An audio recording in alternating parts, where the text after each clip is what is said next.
Dans une ville où les gratte-ciel semblaient toucher le ciel, Brooklyn conservait une âme brute, un mélange de chaos et de résilience. Au détour d'une rue bordée de façades décrépies et de fresques colorées, se trouvait Second Chance, une boutique modeste mais vibrante, où les vêtements racontaient des histoires et les sourires cachaient souvent des cicatrices. L'automne y apportait une lumière tamisée, réchauffant les cœurs même dans les moments les plus durs. Sarah Miller, silhouette élégante mais fatiguée, gérait ce lieu avec une passion qui trahissait un passé compliqué. Ses gestes précis et son regard attentif révélaient une femme déterminée à offrir plus qu'un simple commerce, un refuge. Pourtant, son quotidien fut bouleversé par l'arrivée d'une nouvelle employée, Jane Smith, une femme discrète, presque effacée, mais dotée d'une présence inexplicablement magnétique. Ce que Sarah ignorait, c'est que derrière la perruque et les lunettes de Jane se cachait Scarlett Johansson, une actrice mondialement connue en quête de sens. Pour elle, Second Chance n'était pas seulement un magasin, mais une opportunité de redécouvrir l'humanité, loin des projecteurs. Chaque interaction, chaque sourire échangé, semblait nourrir un projet secret qu'elle portait au plus profond d'elle-même. Au fil des jours, l'atmosphère du magasin changea subtilement. Les clientes, souvent marquées par des épreuves invisibles, trouvaient en Jane une oreille attentive et un réconfort inattendu. Dans l'arrière-boutique, un carnet se remplissait de récits sincères, des fragments de vie brisée mais pleines d'espoir. Ce carnet, invisible aux yeux de tous, devenait le symbole d'une révolution silencieuse, prête à éclore. Alors que les feuilles mortes tapissaient les trottoirs de Brooklyn, une énergie nouvelle semblait infuser le quartier. Personne ne pouvait deviner que ce petit magasin, avec ses étagères bancales et ses cabines d'essayage exiguës, deviendrait le théâtre d'un changement profond. Car parfois, les plus grandes transformations commencent dans les lieux les plus inattendus. Dans un Brooklyn vibrant mais marqué par les inégalités, le magasin Second Chance se dressait comme un havre de chaleur humaine. Les rues environnantes, bordées de bâtiments en briques usées, reflétaient à la fois le charme et les défis du quartier. À l'intérieur, des portants de vêtements d'occasion soigneusement sélectionnés côtoyaient des affiches inspirantes, témoignant de la mission sociale du lieu. La lumière tamisée et l'odeur de café fraîchement préparé donnaient au magasin une atmosphère presque familiale. Sarah Miller, la gérante, incarnait cette ambiance. Ancienne étoile montante de l'industrie de la mode, elle avait tourné le dos à un monde qu'elle jugeait déconnecté des réalités humaines. Son passé, marqué par des désillusions, l'avait poussée à transformer ce petit espace en une oasis de solidarité. Elle connaissait chaque cliente par son prénom, offrant bien plus qu'un simple service, une écoute attentive et un soutien sincère. L'arrivée de Jane Smith, discrète et appliquée, avait intrigué Sarah. Bien que réservée, Jane semblait posséder une empathie naturelle qui touchait profondément les clientes. Maria Rodriguez, par exemple, trouvait en elle une oreille attentive, sans savoir que cette nouvelle employée n'était autre que Scarlett Johansson. L'actrice, poussée par une quête de sens, notait chaque interaction dans un carnet secret, nourrissant un plan encore mystérieux. Au fil des jours, une alchimie unique se tissa entre les personnages. Sarah percevait chez Jane une profondeur qu'elle n'osait questionner, tandis que Maria, malgré ses difficultés, puisait une force nouvelle dans ses échanges. Les murs du magasin, témoins silencieux de ces instants de partage, semblaient vibrer d'une énergie particulière. Scarlett, quant à elle, se sentait transformée par la simplicité et la sincérité des liens qu'elle tissait, découvrant une vérité qu'aucune scène hollywoodienne ne pouvait capturer. Alors qu'une dispute éclatait entre Sarah et un fournisseur véreux menaçant de couper les livraisons vitales au magasin, Scarlett, toujours sous son déguisement, intervint avec une autorité inattendue, révélant une facette de sa personnalité qui déstabilisa tout le monde. Pendant ce temps, Maria, désespérée, confia à Scarlett une lettre anonyme qu'elle avait reçue, contenant un secret bouleversant sur l'origine de ses dettes. L'arrivée de Jane Smith dans la petite boutique de Brooklyn ne passa pas inaperçue pour Sarah. Bien que discrète, la nouvelle employée semblait avoir un don particulier pour apaiser les tensions et instaurer une ambiance chaleureuse. Pourtant, Sarah ne pouvait s'empêcher de se demander pourquoi une femme aussi cultivée et éloquente avait choisi un emploi si modeste. La méfiance initiale de la gérante se heurta rapidement à l'authenticité de Jane, mais des questions persistaient. Dès ses premiers jours, Scarlett fut confrontée à une réalité qu'elle ne connaissait qu'à travers des récits ou des films, la lutte quotidienne pour survivre.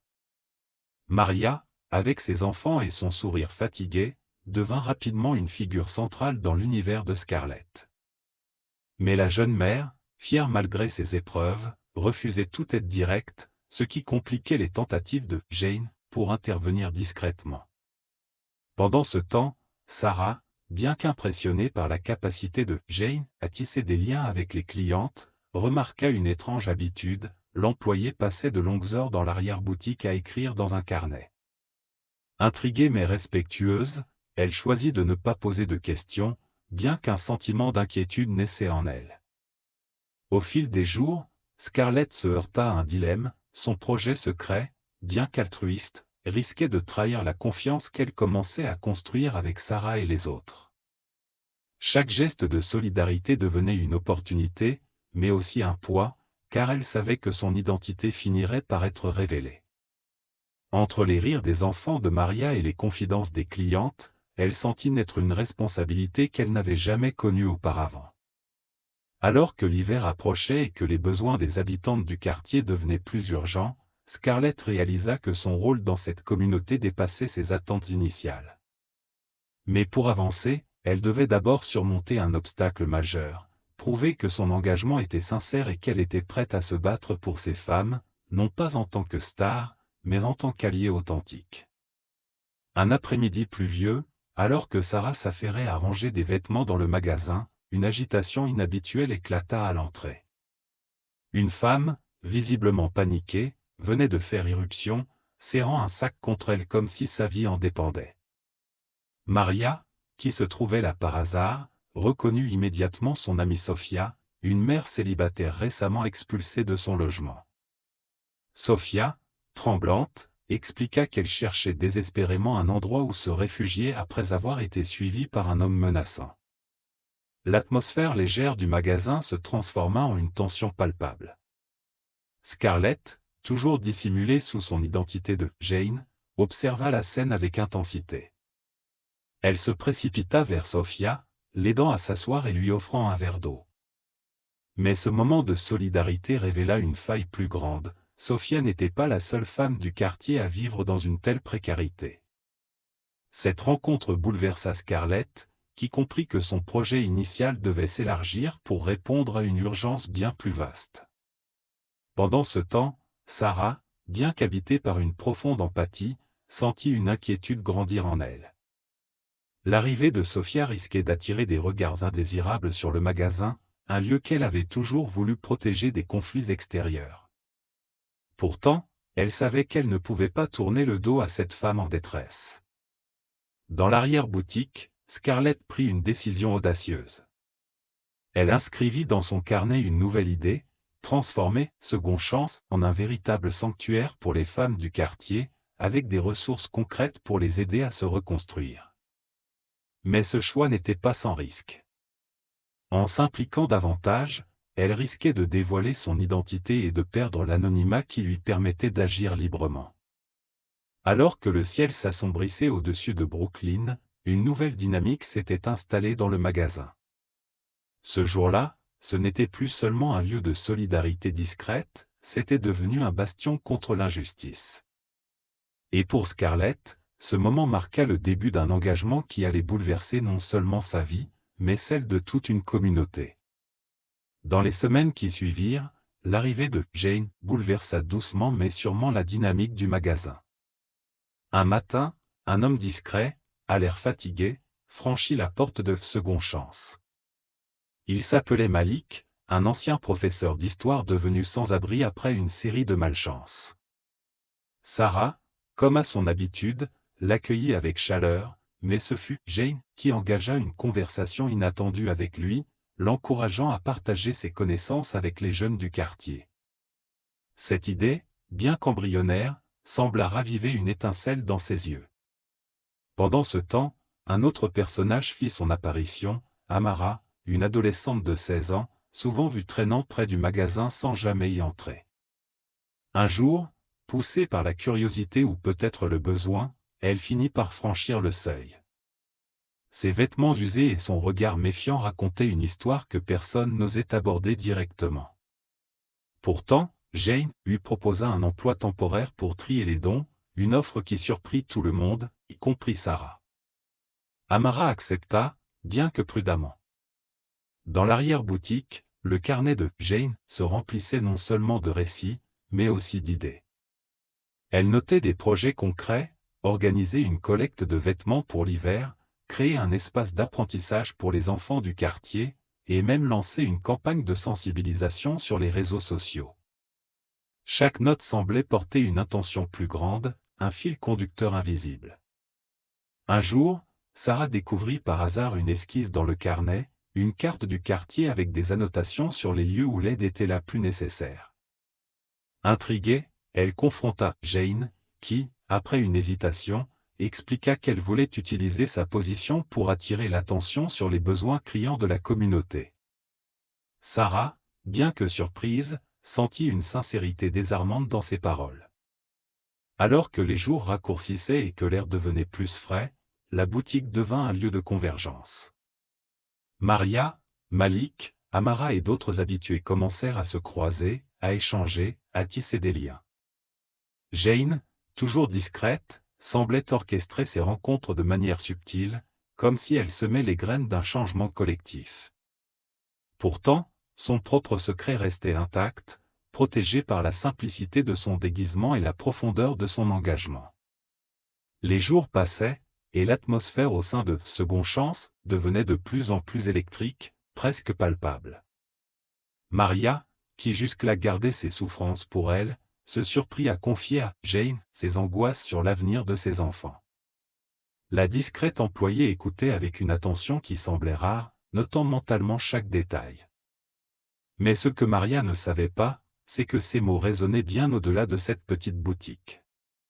Pendant ce temps, Sarah se battait avec des factures qui s'accumulaient dangereusement. Le magasin, bien que précieux pour la communauté, peinait à rester à flot. Elle hésitait à partager ce fardeau avec son équipe, mais Jane, avec son intuition presque troublante, percevait les tensions cachées. Une nuit, après la fermeture, elle proposa à Sarah de discuter. Ce qui suivit fut une conversation honnête et émouvante, où les deux femmes partagèrent leurs peurs et leurs espoirs. Une alliance implicite commençait à se former. Dans l'ombre, Scarlett continuait à remplir son carnet. Les histoires qu'elle y consignait ne se limitaient plus aux clientes, elles incluaient désormais les luttes de Sarah, les rêves des employés, et même les tensions croissantes dans le quartier. La boutique devenait un microcosme des inégalités, mais aussi des possibilités de changement. Un soir, alors que Scarlett quittait discrètement le magasin, elle fut témoin d'une altercation dans la rue. Un propriétaire menaçait d'expulser une famille incapable de payer son loyer. Elle resta figée, son cœur se serrant à la vue des enfants en pleurs. Ce moment marqua un tournant. Elle comprit que son projet ne pouvait plus attendre. De retour chez elle, elle passa des heures à rédiger une lettre. Pas une simple note, mais un manifeste. Elle y exposait les injustices qu'elle avait observées et appelait à une mobilisation collective. Ce document, qu'elle prévoyait de rendre public, était à la fois un cri du cœur et une stratégie soigneusement pensée. Mais avant de le dévoiler, elle devait s'assurer que la communauté de Second Chance était prête à l'accompagner dans cette révolution silencieuse. Le lendemain, un nouveau défi surgit, une inspection surprise menaçait de fermer la boutique pour des raisons administratives.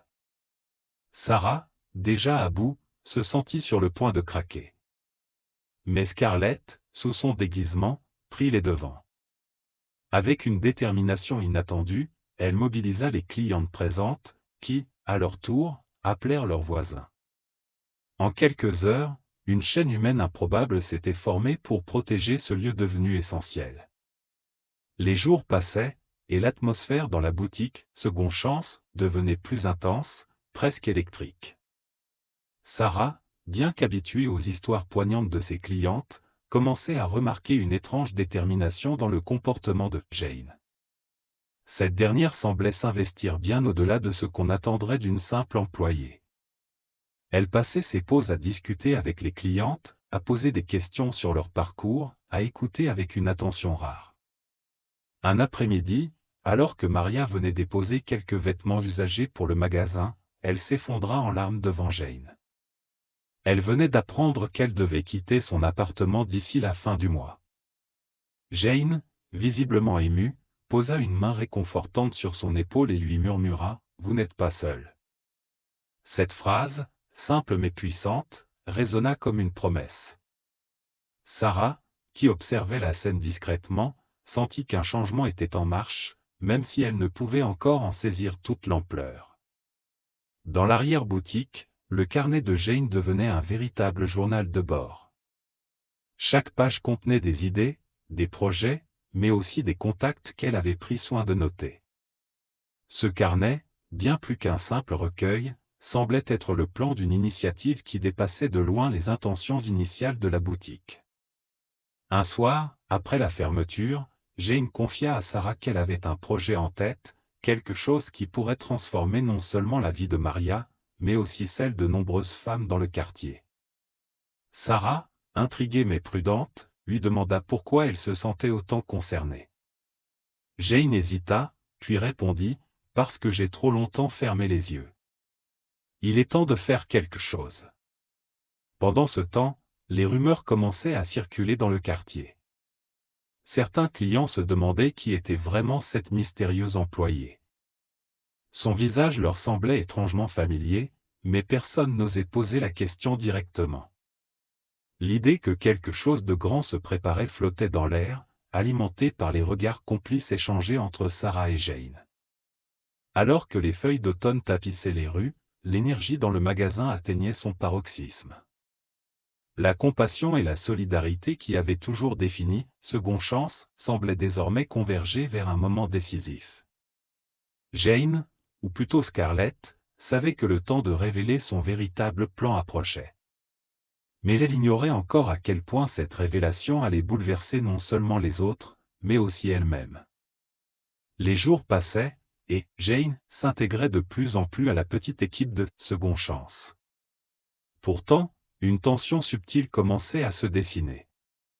Sarah, bien que reconnaissante pour l'aide de sa nouvelle employée, ne pouvait s'empêcher de remarquer certains détails troublants. Jane semblait parfois trop à l'aise, comme si elle connaissait déjà les rouages du magasin. Une fois, Sarah l'avait surprise en train de noter quelque chose dans un carnet, un geste qu'elle avait choisi d'ignorer, mais qui restait gravé dans son esprit. De son côté, Maria Rodriguez, après une conversation particulièrement émotive avec Jane, avait ressenti un mélange étrange de réconfort et de malaise. Elle avait confié à Jane des détails intimes sur sa situation, mais une question persistait dans son esprit: pourquoi cette femme, qu'elle connaissait à peine, semblait-elle si investie dans ses problèmes? Maria hésitait entre gratitude et méfiance, incapable de deviner les véritables intentions de Jane. Dans l'ombre, un autre personnage commençait à émerger. Lisa, une cliente régulière et amie de longue date de Sarah, avait remarqué la similitude frappante entre Jane et une actrice célèbre qu'elle avait vue dans un film. Bien qu'elle n'ait encore rien dit, son regard insistant sur Jane trahissait ses soupçons croissants. Un soir, alors que le magasin fermait, Sarah trouva sur le comptoir une lettre pliée. En l'ouvrant, elle découvrit une note anonyme, écrite à la main: « Faites attention à ceux qui se cachent derrière des masques. » Le message, bien que cryptique, fit monter une vague d'inquiétude en elle. Était-ce une plaisanterie? Une menace? Ou un avertissement? Pendant ce temps, dans l'arrière-boutique, Jane continuait à écrire dans son carnet, son visage marqué par une détermination silencieuse. Chaque mot inscrit semblait la rapprocher d'un objectif qu'elle gardait farouchement secret. Mais ce qu'elle ignorait, c'est que son déguisement commençait à s'effriter, et que les premières fissures dans son plan risquaient de tout faire basculer. L'automne avançait, et avec lui, les défis se multipliaient. Maria, acculée par des factures impayées, confia à Sarah qu'elle envisageait de quitter Brooklyn, incapable de trouver une solution pour sa famille.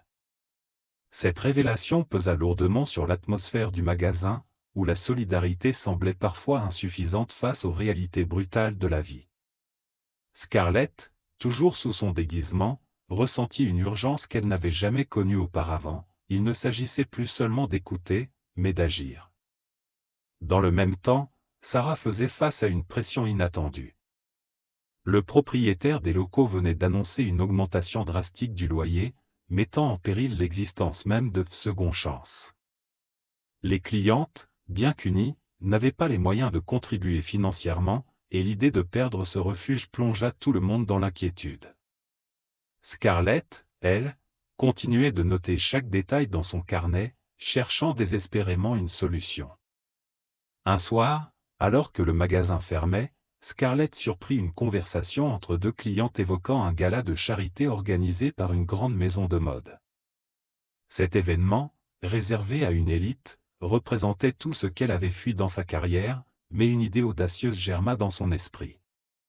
Et si ce monde de privilèges pouvait être utilisé pour servir une cause plus noble? Le lendemain, elle révéla à Sarah son véritable visage. La gérante, d'abord incrédule, finit par comprendre la sincérité de sa démarche. Ensemble, elles mirent au point un plan. Scarlett utiliserait sa notoriété pour attirer l'attention sur Second Chance et les histoires des femmes qui y trouvaient refuge. Mais cette décision n'était pas sans risque. Scarlett savait que son retour sous les projecteurs pourrait susciter critiques et controverses. Alors que le gala approchait, l'équipe du magasin s'unissait pour préparer une présentation spéciale. Chaque cliente apporta sa contribution, des vêtements recyclés transformés en pièces uniques, des témoignages poignants enregistrés sur vidéo, et même des dessins d'enfants. Le projet prenait forme, mais le doute persistait. Et si leur voix se noyait dans le bruit d'un monde indifférent? Dans un moment décisif, Scarlett Johansson, encore dissimulée sous son identité de Jane Smith, dévoila enfin son projet à Sarah et aux habitués du magasin. Elle avait secrètement financé un programme d'accompagnement pour les femmes en difficulté, basé sur les histoires qu'elle avait collectées. Ce programme, baptisé Second Chance Lives, visait à offrir des formations, un soutien psychologique et un accès à des opportunités professionnelles pour celles qui fréquentaient la boutique. Maria, l'une des premières bénéficiaires, fut invitée à partager son histoire lors d'un événement organisé dans le magasin. Avec émotion, elle raconta comment ce lieu et ses rencontres avaient ravivé son espoir. Grâce à ce programme, elle trouva un emploi stable et put enfin offrir un avenir plus sûr à ses enfants. Sa transformation devint un symbole d'espoir pour toute la communauté. Scarlett, touchée par l'impact de son initiative, décida de révéler sa véritable identité. Loin de susciter la méfiance, cette annonce renforça les liens entre elle et les habitants du quartier. Ce geste authentique démontra que la célébrité pouvait être mise au service de causes humaines. Alors que les premières réussites du programme se multipliaient, Scarlett invita chacun à s'engager à son échelle. La compassion n'a pas de frontières, déclara-t-elle. Rejoignez-nous pour offrir une seconde chance à ceux qui en ont besoin. Alors que l'hiver approchait, le projet secret de Scarlett Johansson, alias Jane Smith, prit enfin forme. Inspirée par les histoires recueillies dans son carnet, elle décida de transformer Second Chance en un véritable tremplin pour les femmes en difficulté. Grâce à ses ressources et à son réseau, elle lança un programme d'accompagnement qui offrait des formations professionnelles, un soutien psychologique et des opportunités d'emploi. Maria Rodriguez fut l'une des premières bénéficiaires, retrouvant non seulement un emploi stable, mais aussi la confiance en elle qu'elle croyait perdue. Pour Sarah, cette initiative marqua un tournant. Elle vit son rêve d'un lieu de solidarité s'épanouir au-delà de ses espérances. Scarlett, désormais dévoilée, choisit de rester impliquée, non pas en tant que star, mais comme partenaire discrète, respectant l'esprit communautaire du projet. Les habitués du quartier, d'abord stupéfaits par la révélation, accueillirent cette transformation avec un mélange de gratitude et d'espoir. Ce voyage changea aussi Scarlett profondément. Elle comprit que sa notoriété pouvait être un outil puissant pour faire le bien, à condition de l'utiliser avec humilité. En quittant temporairement les projecteurs, elle trouva une lumière plus authentique, celle de la connexion humaine. Aujourd'hui, Second Chance est devenu un modèle d'entraide à travers les États-Unis. Cette histoire nous rappelle que chaque geste de compassion, aussi petit soit-il, peut déclencher un changement immense. Et vous, comment pourriez-vous contribuer à transformer votre communauté ?